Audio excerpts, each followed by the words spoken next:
नमस्कार, स्वागत है आप सभी का डीडी न्यूज के इस विशेष बुलेटिन एक्सप्रेस 100 में, जहां हम आपके लिए लेकर आते हैं राजनीति, मनोरंजन, देश, दुनिया, खेल और व्यापार जगत की सभी बड़ी खबरों को एक्सप्रेस यानी कि फटाफट अंदाज में। मैं हूं जया सिन्हा, तो आइए देखते हैं खबरें तेज रफ्तार से। वाराणसी की ज्ञानव्यापी मस्जिद में सर्वे को लेकर सुप्रीम कोर्ट ने वाराणसी जिला अदालत के आदेश पर 26 जुलाई शाम 5 बजे तक अंतरिम रोक लगाई। ज्ञानव्यापी मस्जिद का प्रबंधन देखने वाली अंजुमन कमेटी ने काशी विश्वनाथ मंदिर से सटे मस्जिद परिसर के सर्वेक्षण के लिए वाराणसी जिला अदालत के आदेश के खिलाफ सुप्रीम कोर्ट में याचिका दायर की थी। वाराणसी जिला कोर्ट के आदेश पर आज एएसआई की टीम सर्वे के लिए मस्जिद परिसर पहुंची थी। सुप्रीम कोर्ट में अंजुमन कमेटी की तरफ से कहा गया कि शुक्रवार को सर्वे का आदेश दिया गया और हमें अपील का मौका नहीं मिला और सर्वे शुरू हो गया। कमेटी के वकील ने कहा, आदेश में खुदाई लिखा है तो हमें अपील का मौका मिलना चाहिए। मुख्य न्यायाधीश ने सवाल किया कि सर्वे के दौरान खुदाई होगी तो सॉलिसिटर जनरल ने तुषार मेहता ने कोर्ट को बताया कि फिलहाल फोटोग्राफी, वीडियोग्राफी और नापने का काम चल रहा है। मेहता ने कोर्ट में कहा कि अगले 1 हफ्ते तक खुदाई नहीं होनी है। तुषार मेहता ने बताया कि सर्वे आधुनिक तकनीक से होगा, इसमें कोई नुकसान नहीं पहुंचेगा। हिंदू पक्ष की ओर से पेश हुए वरिष्ठ वकील श्याम दीवान ने भी बताया कि सर्वे में खुदाई नहीं होगी। इसके बाद मुख्य न्यायाधीश ने कहा कि याचिकाकर्ता को हाई कोर्ट में अपील के लिए कुछ समय मिलना चाहिए। हिंदू पक्ष की ओर से वजू खाने को छोड़कर पूरे ज्ञानव्यापी परिसर का एएसआई सर्वे कराने की मांग की गई थी। इस पर जिला जज डॉक्टर अजय कृष्ण ने कोर्ट ने 14 जुलाई को हिंदू और मुस्लिम दोनों पक्षों को सुनने के बाद अपना फैसला सुरक्षित रख लिया था। अयोध्या स्थित श्री राम जन्मभूमि मंदिर का निर्माण कार्य जोर शोर से चल रहा है। मंदिर के प्रथम तल का कार्य पूरा हो चुका है।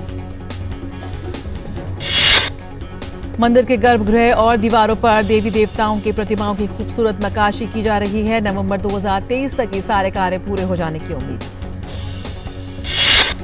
लोकसभा की कार्यवाही में विपक्ष का हंगामा जारी रहा। विपक्ष के हंगामे के कारण इसके पहले दोपहर 12 बजे तक के लिए लोकसभा की कार्यवाही स्थगित कर दी गई।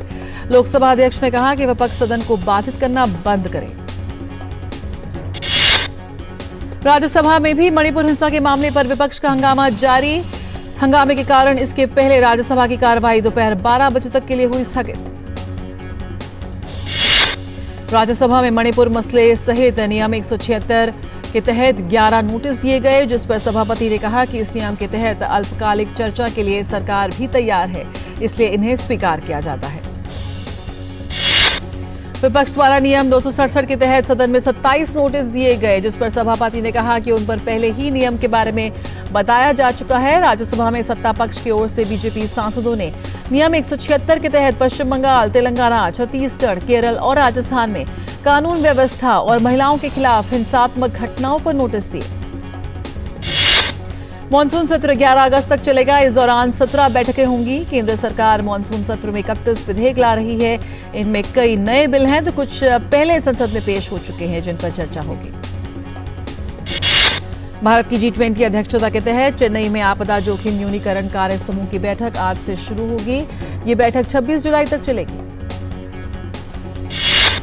आपदा जोखिम न्यूनीकरण कार्य समूह की बैठक में यह पहला मौका है जब G20 बैठक के दौरान एक विज्ञप्ति का मसौदा तैयार किया जाएगा, जो G20 देशों के लिए एक मार्गदर्शक दस्तावेज के रूप में काम करेगा।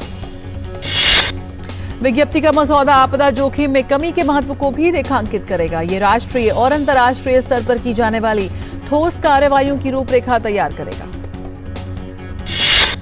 2015 में अपनाया गया सेंदाई फ्रेमवर्क भी इस बैठक के लिए एक मार्गदर्शक टेम्पलेट होगा।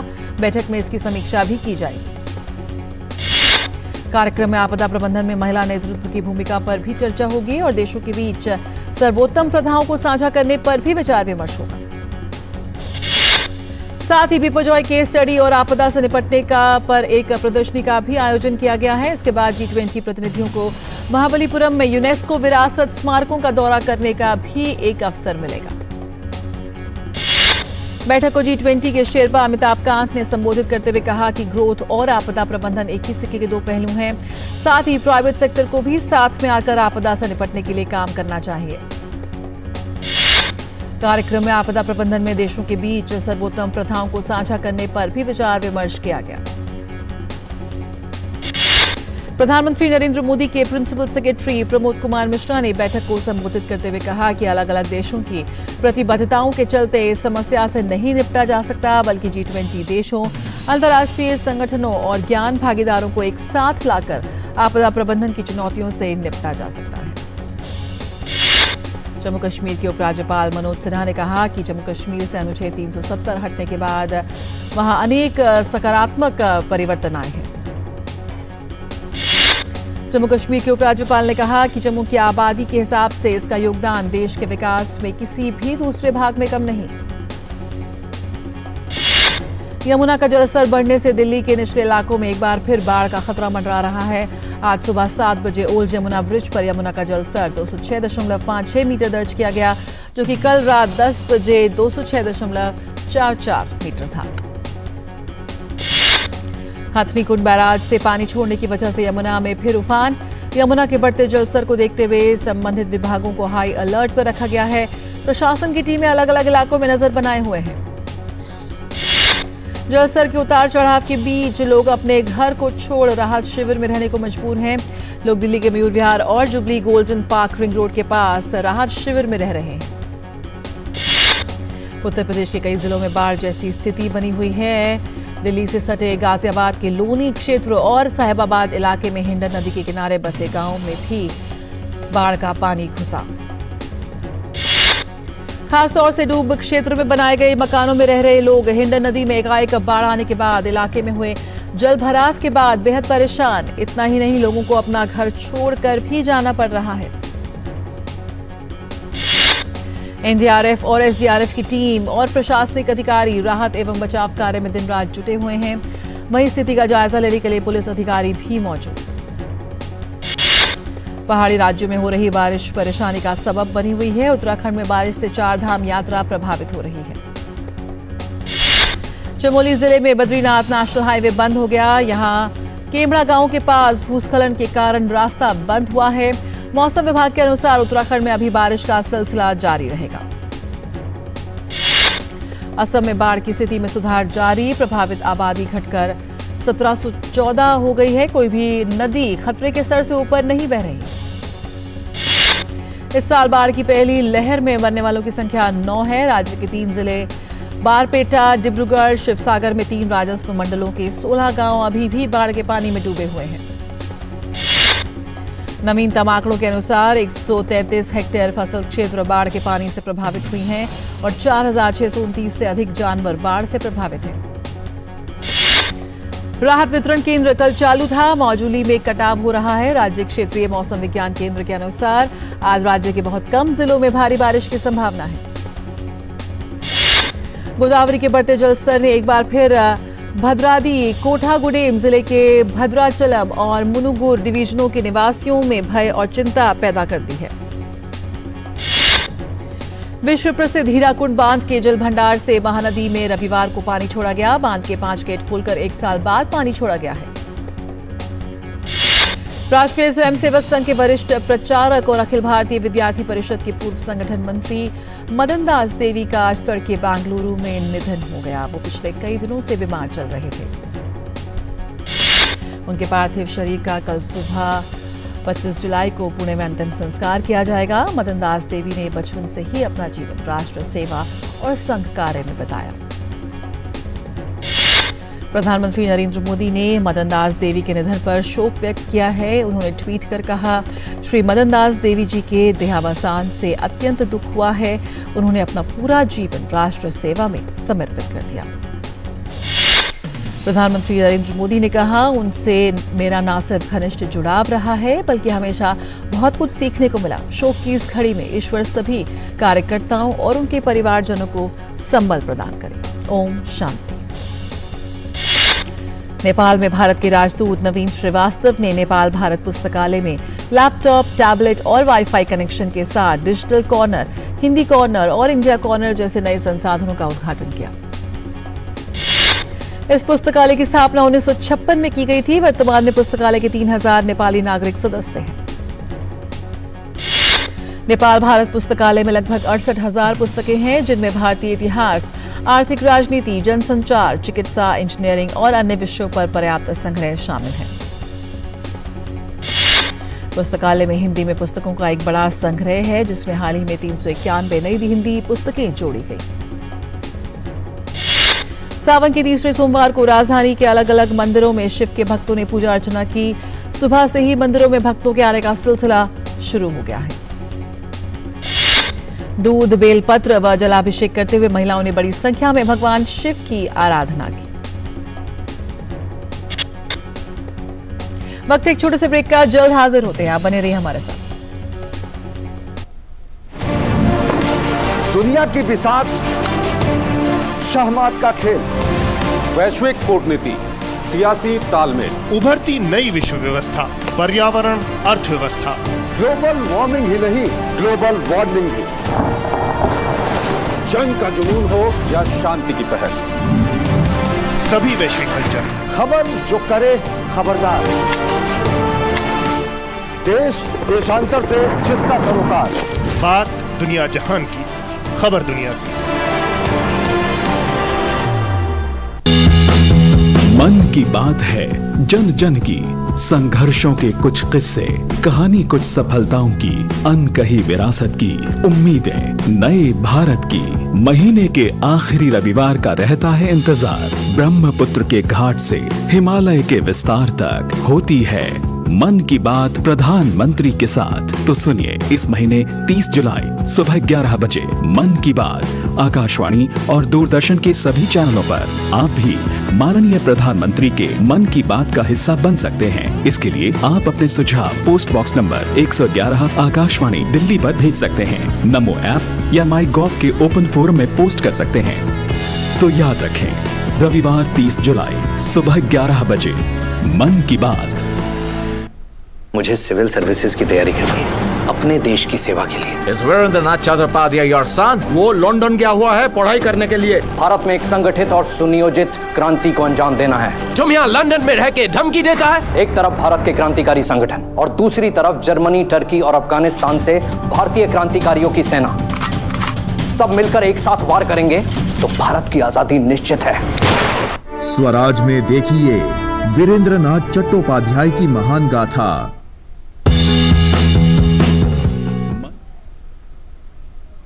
ब्रेक के बाद स्वागत है, आप देख रहे हैं एक्सप्रेस 100। चांदनी चौक स्थित गौरी शंकर मंदिर में सुबह से ही लोगों की कतारें लगना शुरू हो गई। वहीं अन्य प्रमुख मंदिरों में श्रद्धालुओं का तांता लगा रहा। नए ऐप पर निगरानी रखने वाली फर्म सेंसर टॉवर ने संकेत दिया है कि इसकी चर्चा बहुत कम हो गई है और थ्रेड्स के सक्रिय उपयोगकर्ताओं में 20% की कमी देखी गई है। ऐप पर बिताया गया औसत समय 20 मिनट से 50% गिरावट के साथ 10 मिनट तक रह गया है। प्रौद्योगिकी कंपनी मेटा ने जब सोशल नेटवर्किंग मंच थ्रेड्स को पेश किया था तो कुछ ही दिनों में इसके 10 करोड़ उपयोगकर्ता हो गए थे। इसके बाद इसे ट्विटर किलर जैसी उपाधियां दी गई थी, लेकिन ट्विटर के अन्य प्रतिद्वंदियों की तरह थ्रेड्स का प्रभाव भी कम होता दिख रहा है।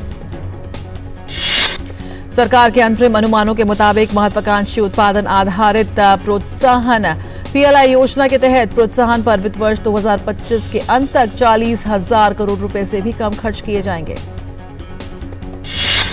पीएलआई योजना का ये चौथा साल होगा। पीएलआई के तहत 1.97 करोड़ रुपए का कुल प्रोत्साहन दिया जाना था और अंतरिम अनुमानों से पता चलता है कि वित्त वर्ष 2025 के अंत तक इसमें से केवल 1/4 रकम इस्तेमाल हो पाएगी। इससे यह संकेत भी मिलता है कि सभी 14 पीएलआई योजना पूरी तरह से शुरू नहीं हो पाई है।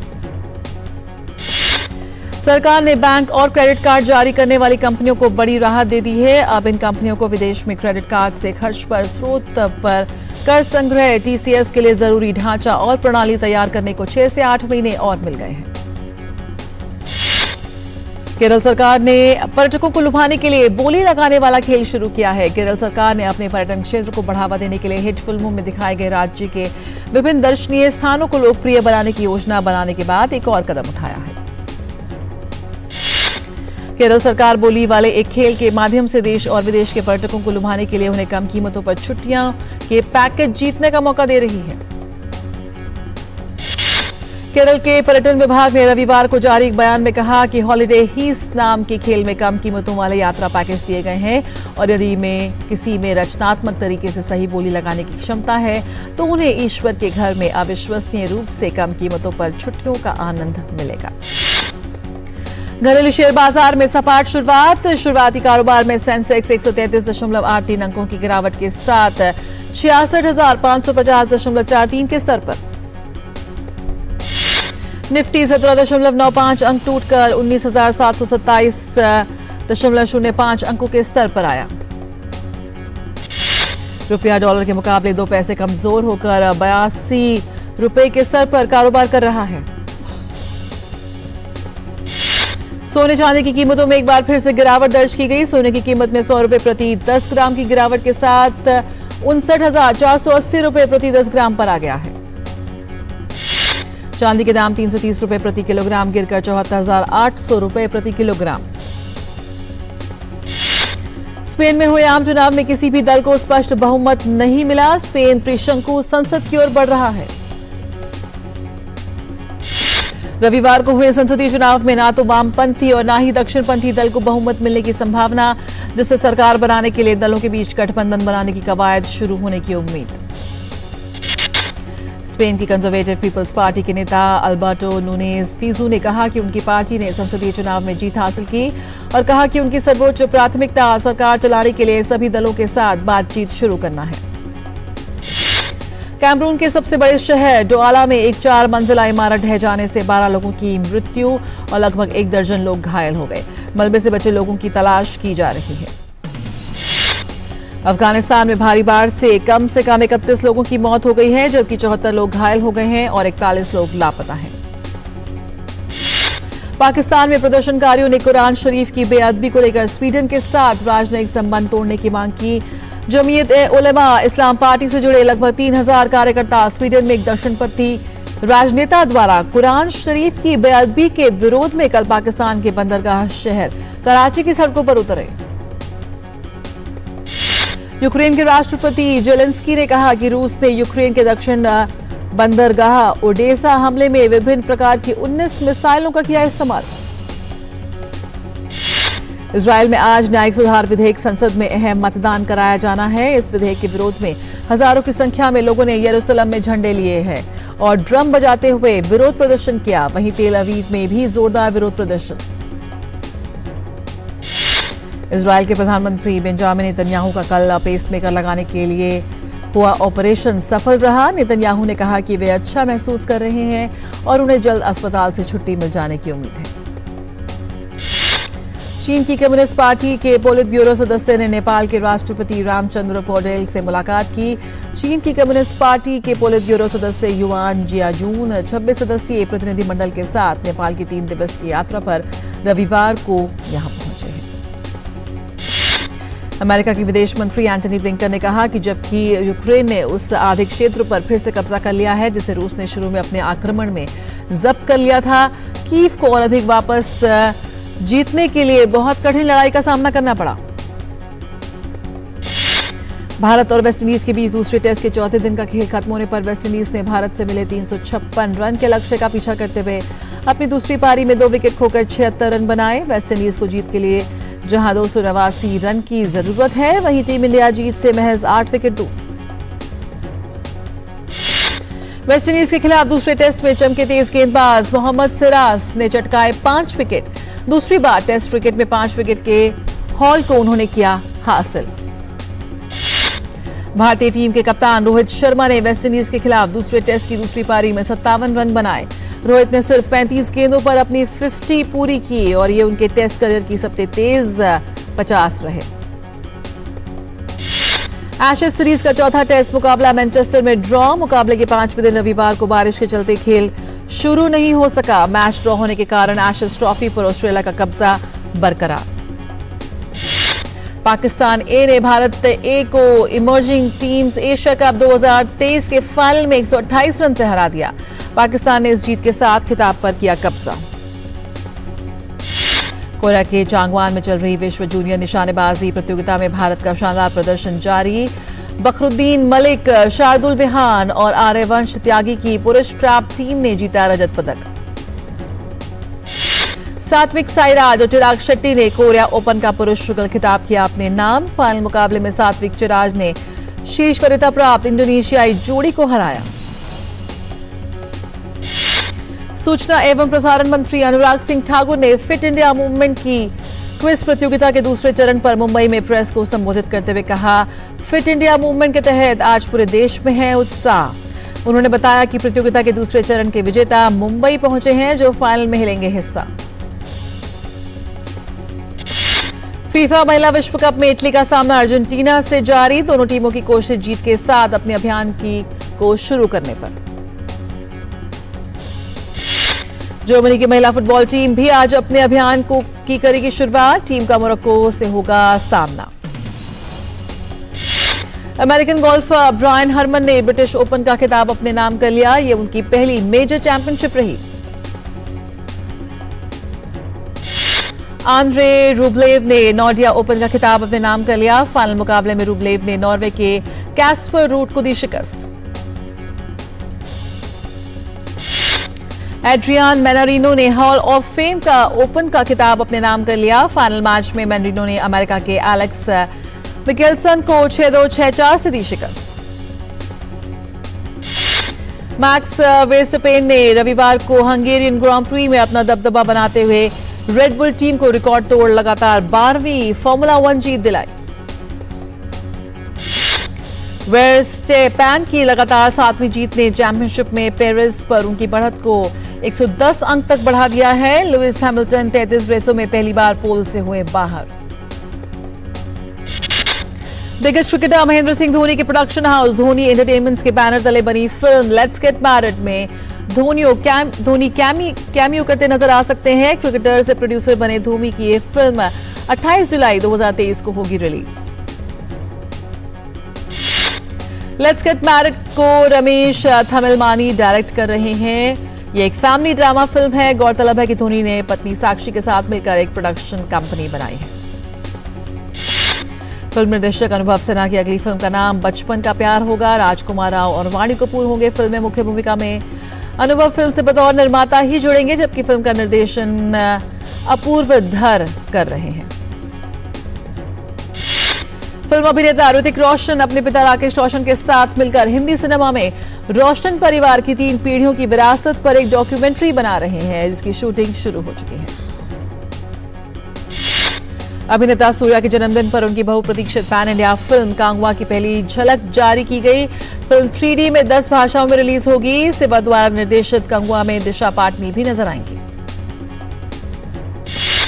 मोहनलाल अभिनीत फिल्म ऋषभ की शूटिंग शुरू हो गई है। मोहनलाल ने ट्विटर पर फिल्म सेट की तस्वीरें साझा की। नंद किशोर निर्देशित फिल्म अगले साल मलयालम, तेलुगु, कन्नड़, तमिल और हिंदी में रिलीज होगी।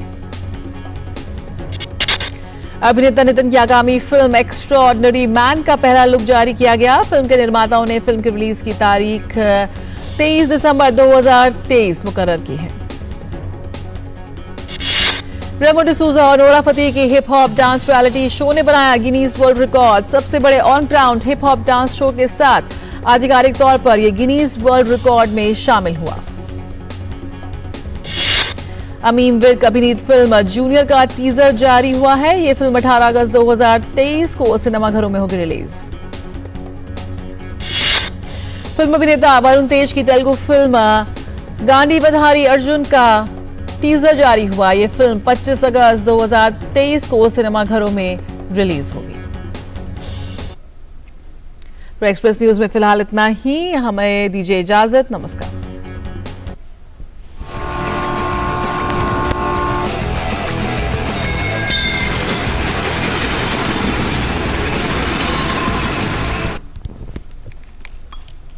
अरे आई थॉट